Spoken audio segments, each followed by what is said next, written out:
Halo teman-teman semua, jadi di konten kali ini bakal ada pengumuman giveaway nih. Siapa yang memenangkan headset Onikuma K8 ini? Langsung aja kalian simak ya.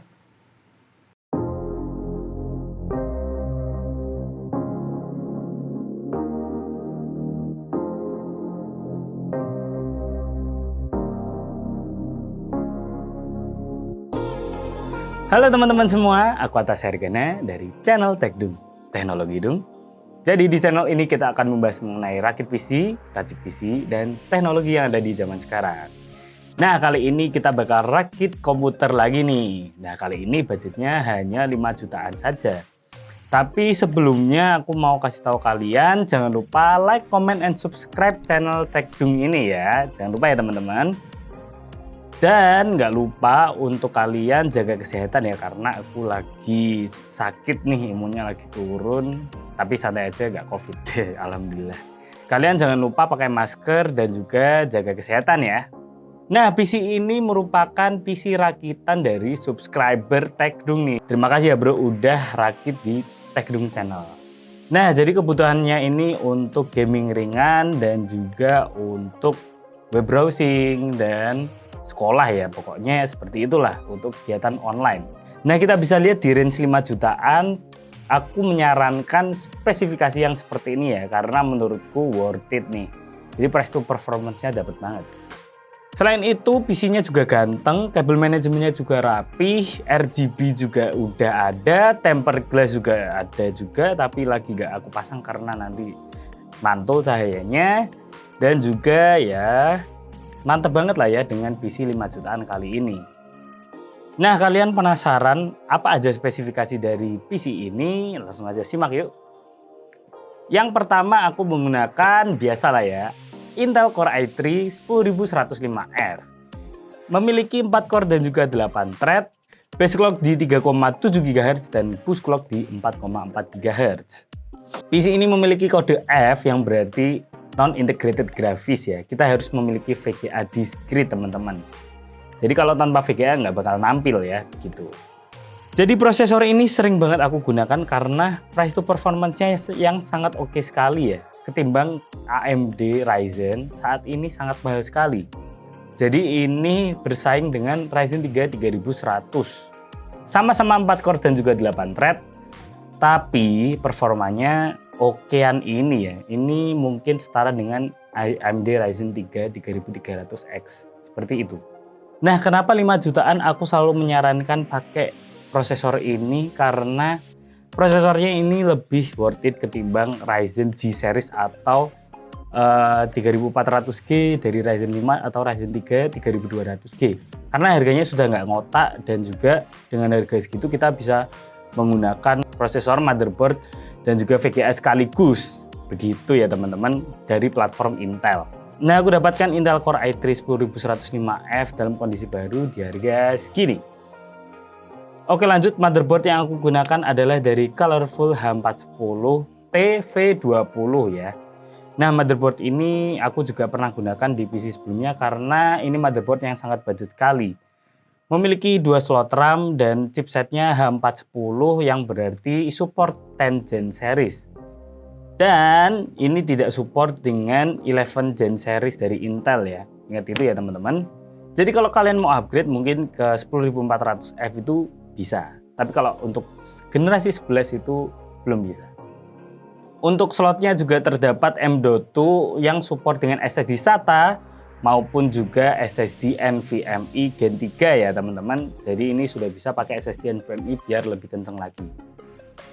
Nothing special dari motherboard ini, tetapi kelebihannya adalah ini motherboard yang sangat murah sekali, yang ada di pasaran dan juga udah standar ya teman-teman.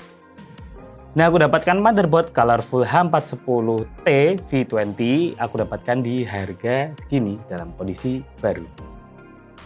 RAM yang aku gunakan adalah dari Kingston Fury Beast 8GB berkecepatan di 2666 MHz.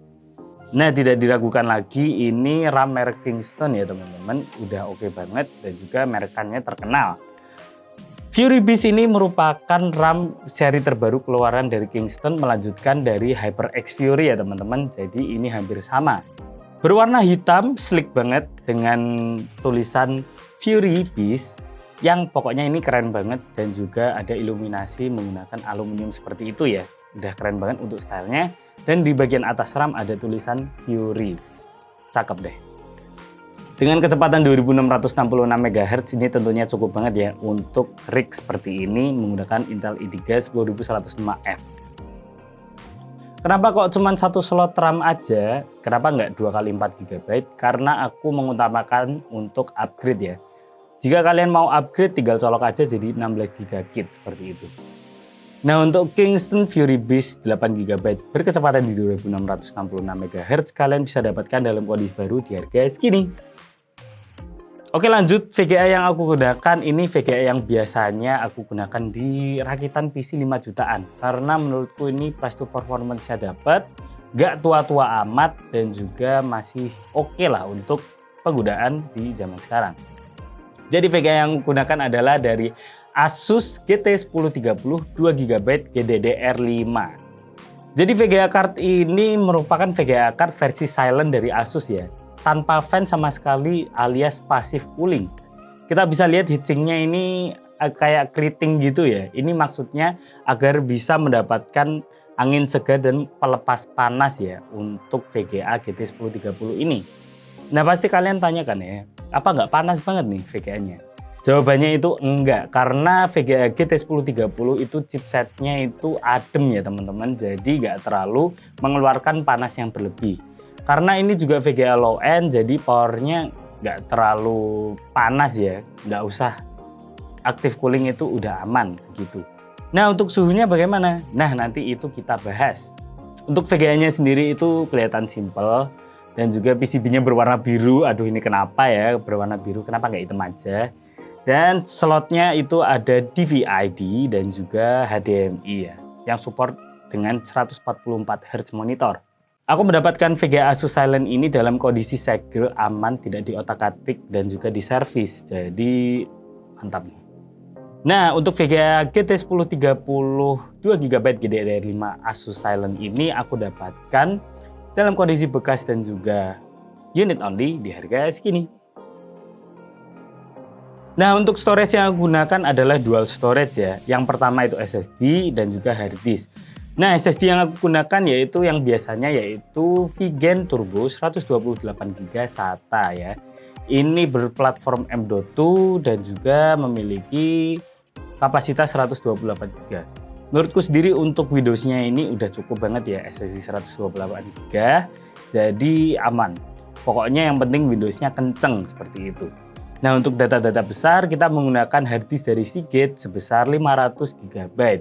Jadi ini udah oke banget, SSD untuk Windows dan juga hard disk untuk data-data besar. Begitu ya teman-teman. Selain itu game juga bisa disimpan di hard disk. Untuk VGen Turbo 128GB aku mendapatkan di harga 300.000 dan juga hard disk Seagate 500GB di harga 200.000. Opsi murah soalnya, mantap.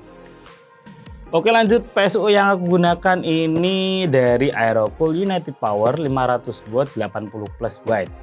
Nah, ini keluaran Aerocool yang tentunya budgetnya minim tapi dengan performa yang mantap ya teman-teman. Ini rekomen banget. Memiliki kapasitas 500 watt dan juga udah bersertifikasi 80+ watt.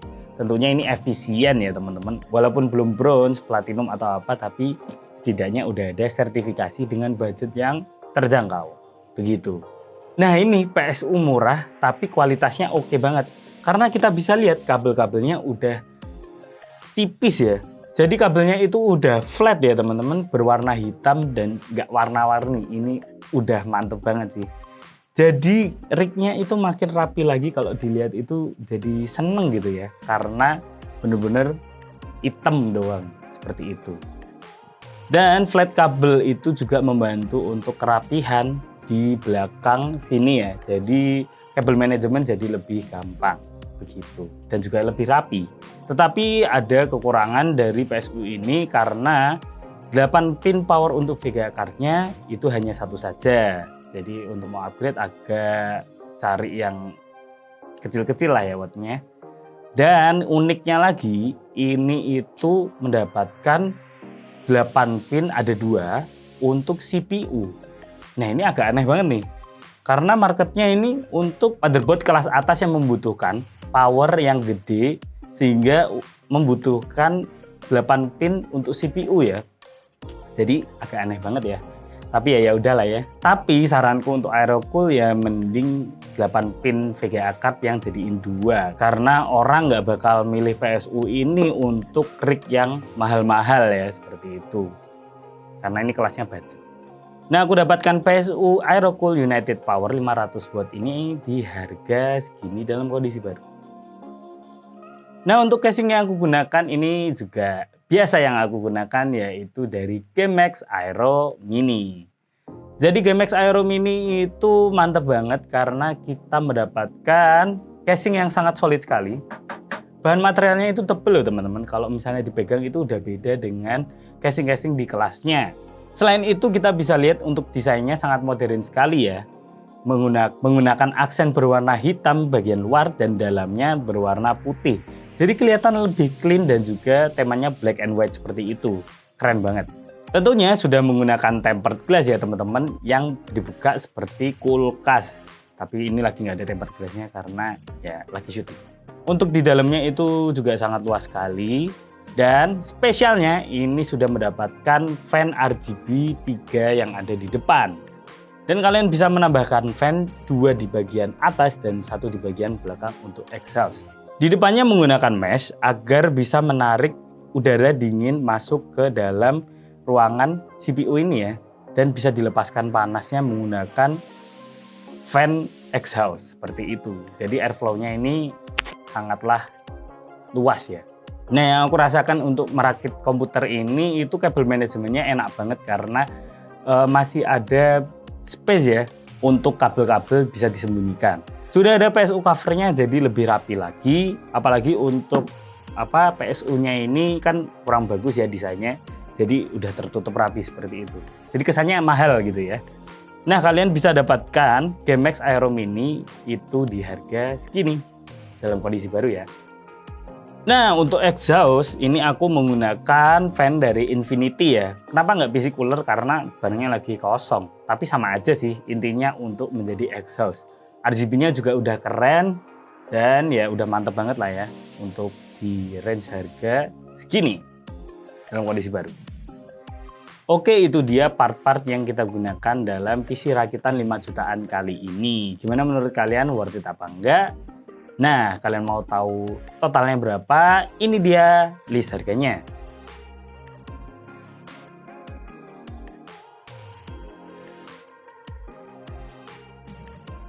Nah, itu dia list harganya. Jadi, kita bisa lihat ya bahwa VGA-nya ini tidak memiliki fan atau passive cooling ya, hanya menggunakan heatsink. Nah, sebelum kita lanjut videonya, aku ingin announce nih siapa pemenang dari headset Onikuma K8 giveaway Techdoom ke 1000 subscriber ini. Nah, jadi pemenangnya adalah ini dia pemenangnya. Yeay! Selamat ya bagi Bro Techdoom yang sudah subscribe dan juga sudah komen di postingan Techdoom ini. Semoga bermanfaat headset ini untuk gaming, streaming, dan lain-lain. Pokoknya semoga headset ini bisa awet dan juga bermanfaat bagi kamu pemenang. Nah, jangan lupa untuk cek DM kamu ya untuk pengiriman giveaway dari Techdoom 1000 subscriber. Oke, kita lanjut videonya yuk. Nah, kali ini aku mau eksperimen untuk PC 5 jutaan apakah bisa main game ringan di kondisi settingan rata kanan. Langsung aja, ini dia benchmarknya.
Nah, gimana nih menurut kalian performa dari PC 5 jutaan kali ini? Mantap gak? Worth it gak?